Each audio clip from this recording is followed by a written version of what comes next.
Здравейте! Аз съм доктор Попов. Искам да ви покажа как може да си направите стъргалка или шпатула за език от едно най-обикновено клонче. Трябва ви клонче, което да не е сухо, дебело горе-долу колкото солета или малко повече. Изберете такова клонче, което да може да разцепите по дължина или пък да изрежете на него плоска и равна повърхност. Именно тази плоска повърхност ще се движи перпендикулярно на повърхността на езика и с нея ще изтъргвате езика си. Това почистване има много ползи. Повече от половината бактерии в устата ви живеят върху повърхността на езика.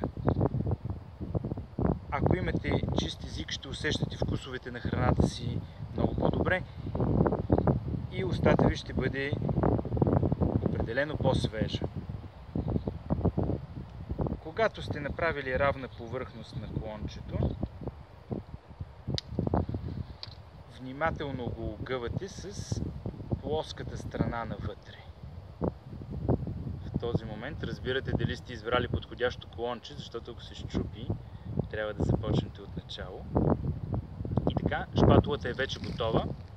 Поставяте я в задната част на езика, толкова доколкото ви е поносимо, и с няколко движения напред изтъргвате. Необходими са 5-6 движения и за около 10 секунди езикът ви е чист и ще се чувствате много по-добре. А шпатулата може да изхвърлите навсякъде, защото е екологичен отпадък. А ако искате да разберете как може да си направите четка от клонче, гледайте това видео.